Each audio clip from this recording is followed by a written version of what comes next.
Le roi et ses fils, récit extrait des contes populaires lorrains, lecture par Christophe Tabar. Il était une fois un roi qui avait 3 fils. Il avait beaucoup d'affection pour les 2 plus jeunes. Quant à l'aîné, il ne l'aimait guère. Comme chacun des princes désirait hériter du royaume, le roi les fit un jour venir devant lui. Il leur donna à chacun 50 000 francs et leur dit que celui qui lui apporterait la plus belle chose serait roi. Le plus jeune s'embarqua sur mer et revint au bout de 6 mois avec un beau coquillage doré qui fit grand plaisir au roi. Le cadet rapporta une superbe tabatière en or, dont le roi fut encore plus charmé. L'aîné, lui, ne revenait pas. Il n'avait songé qu'à boire, à manger et à se divertir, si bien qu'au bout d'1 an, presque tout son argent se trouva dépensé. Il employa le peu qui lui restait à acheter une petite voiture attelée d'un âne, avec laquelle il se mit à parcourir le pays pour vendre des balais.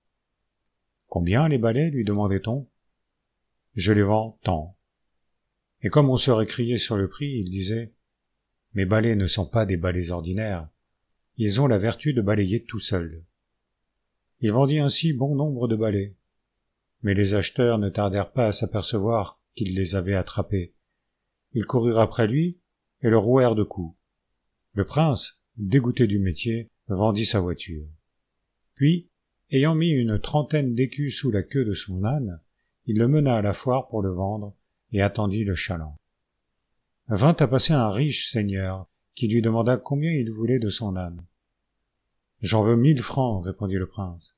« 1000 francs, perds-tu la tête ? » ?»« Ah, monseigneur, dit le prince, vous ne savez pas, mon âne fait de l'or. Voyez plutôt. » En disant ces mots, il donna à la bourrique un coup de bâton, et les écus roulèrent par terre. « Suffit, dit le seigneur, voici les 1000 francs. » Et il emmena l'âne. Mais l'âne ne fit plus d'or, et le seigneur courut trouver le prince à son auberge. « Ah, coquin, lui dit-il, tu m'as volé, je vais te faire mettre dans un sac et jeter à l'eau. » Aussitôt fait que dit. On mit le prince dans un sac et on prit le chemin de la rivière. Avant d'y arriver, le seigneur et ses gens entrèrent dans une auberge pour se rafraîchir, laissant le sac à la porte. Le prince poussait de grands cris. Un berger qui passait avec son troupeau lui demanda ce qu'il avait à crier et pourquoi il était enfermé dans ce sac.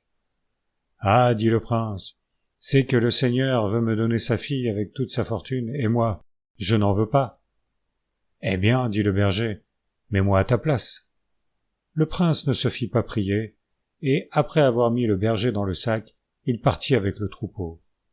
Le seigneur, étant sorti de l'auberge, fit jeter le sac dans la rivière. Pendant ce temps, le prince avait conduit le troupeau dans une prairie qui appartenait au seigneur.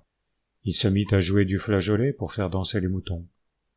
Le seigneur, qui passait avec son fils, s'approcha pour voir qui jouait si bien, et, reconnaissant le prince, il s'écria « Comment ?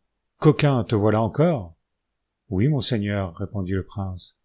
La mort n'a pas prise sur moi. »« Et d'où te viennent ces moutons ? » ?»« Je les ai trouvés au fond de la rivière où vous m'avez jeté. »« En reste-t-il encore ? » ?»« Oui, monseigneur. Voulez-vous les voir ? » ?»« Volontiers. » Quand ils arrivèrent au bord de la rivière, le prince fit approcher ses moutons tout près de l'eau, de façon que leur image s'y reflétait. Le seigneur, voyant des moutons dans l'eau, ôta ses habits et sauta dans la rivière. Comme il ne savait pas nager, l'eau lui entrait dans la bouche en faisant glou-glou, glou-glou.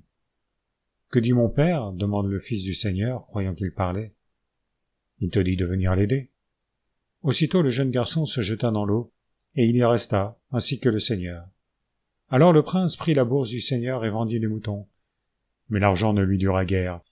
Il se trouva bientôt sans le sou. Pendant qu'il était à se désoler au bord d'un ruisseau, une fée s'approcha et lui dit « Qu'as-tu donc à pleurer, mon ami ?»« Hélas, répondit le prince, je n'ai plus rien pour vivre. »« Tiens, dit la fée, voici une baguette. Par la vertu de cette baguette, tu auras tout ce qu'il te faudra. » Le prince prit la baguette, et, en ayant frappé la terre, il vit paraître une table bien servie. Il but et mangea tout son sou, puis il se mit en route pour retourner chez son père. Chemin faisant, il rencontra un aveugle qui jouait du violon. Son violon était cassé en plus de 10 endroits et n'avait qu'une corde. « Oh, dit le prince, voilà un beau violon. »« Si tu connaissais la vertu de mon violon, dit l'aveugle, tu n'en ferais pas fi. Il ressuscite les morts. Veux-tu me le vendre? Dit le prince. Volontiers, moyennant que tu me donnes à dîner. Le prince régala bien l'aveugle et emporta le violon. Mon père va être content, pensait-il. J'ai de belles choses à lui montrer. Ce sera moi qui aura les couronnes. Arrivé à quelque distance du château de son père, le prince vit un mendiant qui s'amusait avec un jeu de cartes si sale et si graisseux qu'on en aurait fait la soupe à 36 régiments. « Que fais-tu là » lui dit le prince. « Tu le vois, répondit le mendiant. Je joue aux cartes. Il est joli ton jeu de cartes.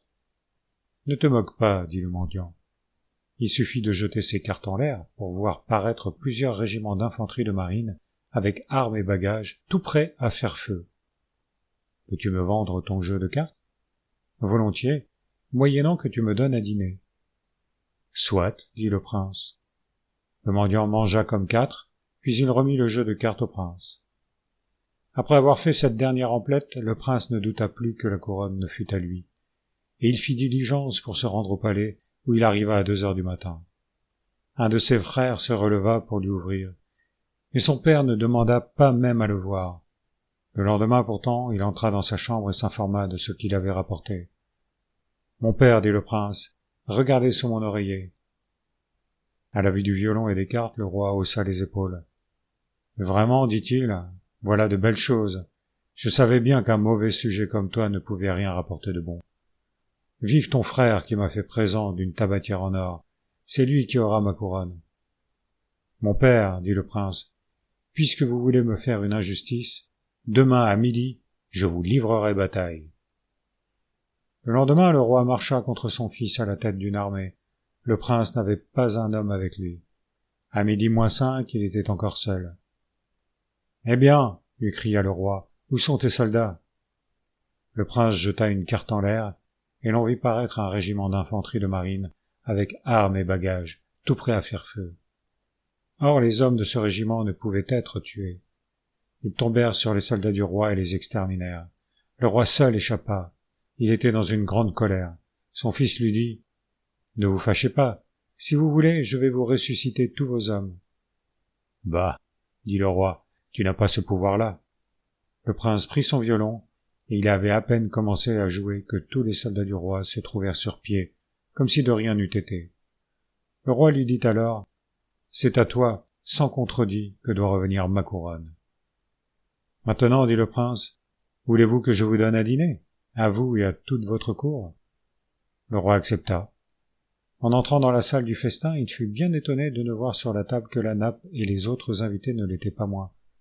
Quand tout le monde fut placé, le prince donna un coup de baguette, et la table se trouva couverte d'excellents mets de toutes sortes et des meilleurs vins.